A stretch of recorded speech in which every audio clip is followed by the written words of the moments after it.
الرحمن الرحیم، یہ ریڈیو قطر ہے۔ اب آپ محمود احمد سے خبریں سنیے۔ ابتدا میں پیش خدمت ہیں اہم خبروں کی سرخیاں۔ امیر نے اردن کے فرمانروا کو آج ان کے تاج پوشی کی سالگرہ کے موقع پر مبارکباد کا برقی پیغام ارسال کیا ہے۔ وزارت صحت نے اعلان کیا ہے کہ ملک کے اندر گزشتہ 24 گھنٹوں کے دوران کورونا وائرس کے مزید 1634 مریضوں کے شفا یاب ہو جانے کے بعد صحت یاب ہونے والے افراد کی مجموعی تعداد 47,569 ہو گئی ہے۔ ریاست قطر نے ترکی کے صوبے وان میں ایک سویلین بس پر کیے گئے حملے کی شدید مذمت کی ہے، اور صحت کی عالمی تنظیم WHO کے ڈائریکٹر جنرل نے کہا ہے کہ انہیں دنیا کے مختلف علاقوں میں اب تک 70 لاکھ سے زیادہ افراد کے کورونا وائرس سے متاثر ہونے کی رپورٹس ملی ہیں، جبکہ ہلاکتوں کی تعداد 4 لاکھ سے زیادہ ہو گئی ہے۔ یہ تھی اہم خبروں کی سرخیاں۔ لیجیے اب آپ تفصیل سے خبریں سنیے۔ صاحب اسم امیر شیخ تمیم بن حمد آل ثانی نے اردن کے فرمانروا شاہ عبداللہ دوم کو ان کی تاجپوشی کی سالگرہ کے موقع پر مبارکباد کا برقی پیغام ارسال کیا ہے۔ نائب امیر شیخ عبداللہ بن حمد آل ثانی نے بھی شاہ عبداللہ دوم کو مبارکباد کا تار روانہ کیا ہے۔ دریں اثنا وزیر اعظم و وزیر داخلہ شیخ خالد بن خلیفہ بن عبدالعزیز آل ثانی نے اپنے اردن کے ہم منصب ڈاکٹر عمر رزاز کو اس موقع کی مناسبت سے مبارکباد کا تار ارسال کیا ہے۔ معاون وزیر خارجہ اور کرائسس مینجمنٹ کی سپریم کمیٹی کی ترجمان لولوا بنت راشد الخاطر نے کہا ہے کہ حکومت قطر نے ملک کے اندر کورونا وائرس کے پھیلاؤ کی روک تھام کے لیے جو پابندیاں عائد کی تھیں انہیں 4 مرحلوں میں اٹھا لیا جائے گا۔ سب سے پہلے اس ماہ کی 15 تاریخ کو کچھ مساجد میں نماز کی ادائیگی کی اجازت دے دی جائے گی۔ ایک پریس کانفرنس سے خطاب کرتے ہوئے انہوں نے کہا کہ ملک کے اندر روزمرہ زندگی کی سرگرمیوں کو غیر معینہ مدت کے لیے روکا نہیں جا سکتا، اور وقت آ گیا ہے کہ ان پابندیوں کو دھیرے دھیرے ختم کرنے کا عمل شروع کر دیا جائے۔ وزارت صحت نے ملک کے اندر کورونا وائرس کے 1721 نئے کیسز رجسٹر کیے جانے کا اعلان کیا ہے، جبکہ گزشتہ 24 گھنٹوں کے دوران مزید 1634 مریضوں کے شفا یاب ہو جانے کے بعد صحت یاب ہونے والے افراد کی مجموعی تعداد 47,569 ہو گئی ہے۔ وزارت نے 5 مریضوں کے انتقال کر جانے کی بھی تصدیق کی ہے۔ وزارت صحت کا کہنا ہے کہ گزشتہ 24 گھنٹوں کے دوران 16 نئے مریضوں کو کورونا وائرس سے ہونے والی پیچیدگیوں کی وجہ سے انٹینسو کیئر یونٹ یعنی انتہائی نگہداشت یونٹ میں داخل کیا گیا، جہاں موجود مریضوں کی تعداد اب 236 ہو گئی ہے۔ وزارت صحت کے بیان میں انکشاف کیا گیا ہے کہ کورونا وائرس کے ان مریضوں کی تعداد میں قدرے کمی واقع ہوئی ہے جنہیں اس مرض کی پیچیدگی کی وجہ سے انٹینسو کیئر یونٹ میں داخل کیا جاتا ہے، اور اس بات کا کریڈٹ ان متعلقہ اتھارٹیز کو جاتا ہے جو وائرس کے پھیلاؤ کی روک تھام کے معاملے میں نمایاں کارکردگی کا مظاہرہ کر رہی ہیں۔ آج صبح قطر کی مشاورتی کونسل کی قانونی اور آئینی معاملات کی کمیٹی کا اجلاس منعقد ہوا، جس کی صدارت کمیٹی کے نگران ناصر بن راشد الکابی نے کی۔ اجلاس کی کارروائی کے دوران سن 1998 کے قانون نمبر 12 کی چند شقوں میں ترمیم سے متعلق قانونی مسودے پر بحث کی گئی۔ اس کا تعلق سینٹرل میونسپل کونسل کی اثر نو تنظیم سے ہے۔ کمیٹی نے اس سلسلے میں اپنی سفارشات مشاورتی کونسل کو بھیجنے کا فیصلہ کیا۔ واضح ہے کہ مشاورتی کونسل کے اسپیکر احمد بن عبداللہ بن زید المحمود نے کمیٹی کو یہ قانونی مسودہ بھیجا تھا تاکہ وہ اس کا جائزہ لینے کے بعد اپنی رپورٹ مشاورتی کونسل کو روانہ کرے۔ قطر چیمبر کے چیئرمین شیخ خلیفہ بن جاسم آل ثانی نے کہا ہے کہ حکومت نے پرائیویٹ سیکٹر کے لیے 75 بلین ریال کے پیکج کا جو اعلان کیا ہے اس سے ملک کے اندر کام کرنے والی کمپنیوں کو کورونا وائرس کی وبا سے ہونے والے نقصانات کا تدارک کرنے میں آسانی ہوگی۔ ویڈیو لنک کے ذریعے منعقد کیے گئے قطر چیمبر کی جنرل اسمبلی کے اجلاس سے خطاب کرتے ہوئے شیخ خلیفہ بن جاسم آل ثانی نے کہا کہ اس پیکج کے اعلان سے اس بات کی تصدیق ہو جاتی ہے کہ صاحب اسم امیر شیخ تمیم بن حمد آل ثانی کی دانشمندانہ قیادت میں حکومت پرائیویٹ سیکٹر کی مشکلات سے بخوبی آگاہ ہے اور موجودہ بحران سے اسے نکالنے میں دلچسپی رکھتی ہے، اور چاہتی ہے کہ پرائیویٹ سیکٹر کا کم سے کم نقصان ہو اور یہ ملک کی اقتصادی ترقی میں اپنا بھرپور رول ادا کرتا رہے۔ قطر نے ترکی کے مشرقی علاقے کے صوبے وان میں ایک سویلین بس پر کیے گئے حملے کی شدید مذمت کی ہے، جس کے نتیجے میں 2 افراد ہلاک اور 8 اشخاص زخمی ہو گئے تھے۔ وزارت خارجہ کی جانب سے جاری کردہ ایک بیان میں اس موقف کا اعادہ کیا گیا ہے کہ قطر دہشت گردی اور تشدد کی ہر طرح کی کارروائیوں کو مسترد کرتا ہے، خواہ ان کی وجوہات اور مقاصد کچھ بھی کیوں نہ ہوں۔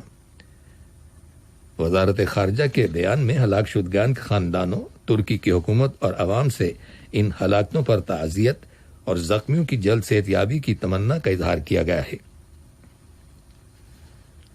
یہ خبریں ریڈیو قطر سے نشر کی جا رہی ہیں۔ فلسطین کے صدر محمود عباس نے کہا ہے کہ انہوں نے اسرائیل فلسطینی امن معاہدے کے تحت اسرائیل کے ساتھ سیکیورٹی کے معاملے میں ہر قسم کا تعاون ختم کر دیا ہے۔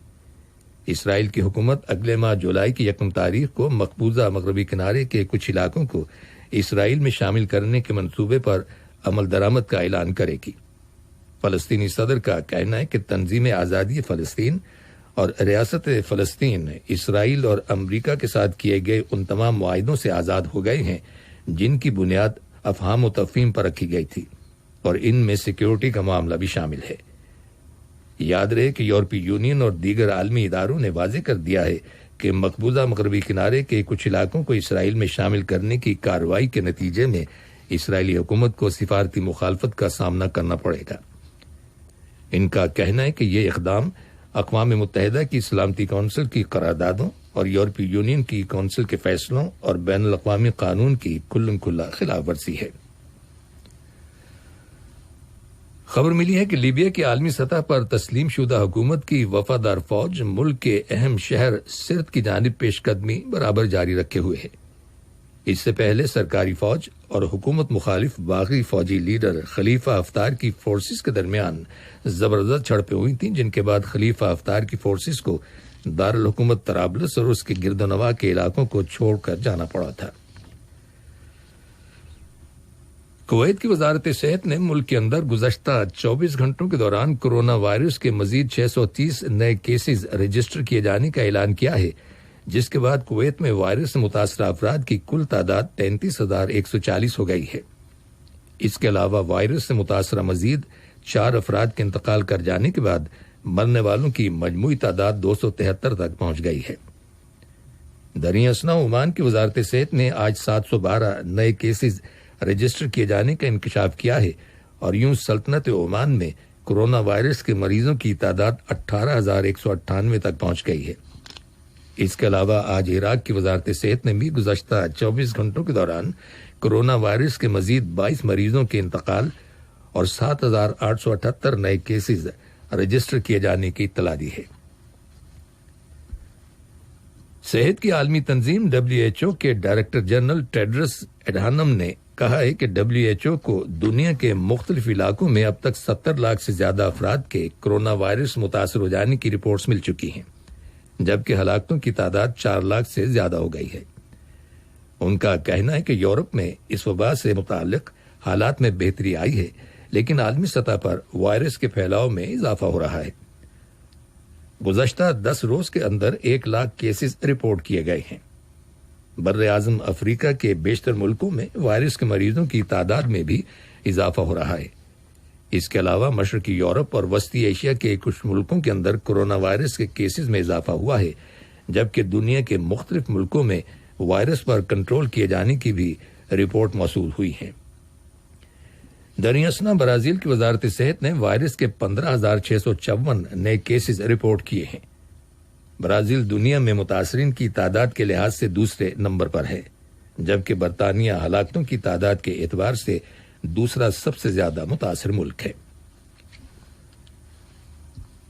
کابل سے ملنے والی رپورٹس کے مطابق افغانستان کی حکومت نے اس کی حراست میں 60% طالبان قیدیوں کو رہا کر دیا ہے۔ افغانستان کی قومی سلامتی کونسل کا کہنا ہے کہ طالبان قیدیوں کی رہائی کے لیے طالبان اور امریکہ کے درمیان ایک معاہدہ طے پایا تھا، جس کا اصل مقصد بین الافغان مذاکرات کے لیے راہ ہموار کرنا ہے۔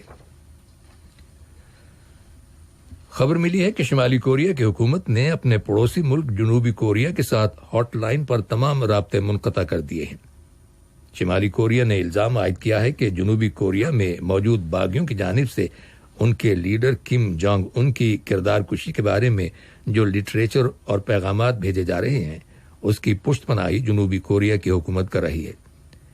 یاد رہے کہ گزشتہ ہفتے کم جونگ ان نے ایک بیان میں جنوبی کوریا کے ساتھ فوجی معاہدہ ختم کرنے اور باہمی رابطوں کے لیے قائم کیے گئے آفس کو بند کرنے کی دھمکی دی تھی۔ مبصرین کا کہنا ہے کہ شمالی کوریا اس پر عائد کی گئی بین الاقوامی پابندیوں اور کرونا وائرس کی وجہ سے اس وقت مشکلات سے دوچار ہے اور اچانک اس کا جنوبی کوریا سے ہاٹ لائن پر رابطہ ختم کرنے کا بظاہر مقصد ہمسایہ ملک پر دباؤ بڑھانا ہے۔ اور روس کے قطب شمالی کے علاقے میں گزشتہ دنوں بڑی مقدار میں تیل ایک دریا میں بہہ جانے سے ماحول کو شدید نقصان پہنچنے کا اندیشہ ظاہر کیا گیا ہے۔ اس واقعے کے بعد روس کے صدر ولادیمیر پوٹن نے ہنگامی حالت نافذ کرنے کا اعلان کیا تھا۔ رپورٹس کے مطابق تیل کی وجہ سے کئی دریاؤں کا پانی آلودہ ہو گیا ہے اور تیل زیر زمین بھی پہنچ گیا ہے۔ کہا جا رہا ہے کہ اس کے اثرات آنے والے کئی برسوں تک محسوس کیے جائیں گے۔ یاد رہے کہ 29 مئی کو ایک بجلی گھر کے قریب تیل کا ایک بڑا ٹینک تباہ ہو جانے سے تقریباً 20,000 ٹن تیل پھیل گیا تھا اور بعد میں یہ 2 قریبی دریاؤں تک پہنچ گیا تھا۔ آخر میں اہم خبروں کی سرخیاں ایک بار پھر سن لیجیے۔ اسم امیر نے اردن کے فرمانروا کو آج ان کی تاجپوشی کی سالگرہ کے موقع پر مبارکباد کا برقی پیغام ارسال کیا ہے۔ وزارت صحت نے اعلان کیا ہے کہ ملک کے اندر گزشتہ 24 گھنٹوں کے دوران کرونا وائرس کے مزید 1634 مریضوں کے شفا یاب ہو جانے کے بعد صحت یاب ہونے والے افراد کی مجموعی تعداد 47,569 ہو گئی ہے۔ ریاست قطر نے ترکی کے صوبے وان میں ایک سویلین بس پر کیے گئے حملے کی شدید مذمت کی ہے اور صحت کی عالمی تنظیم WHO کے ڈائریکٹر جنرل نے کہا ہے کہ انہیں دنیا کے مختلف علاقوں میں اب تک 70 لاکھ سے زیادہ افراد کے کرونا وائرس سے متاثر ہونے کی رپورٹس ملی ہیں، جبکہ ہلاکتوں کی تعداد 4 لاکھ سے زیادہ ہو گئی ہے۔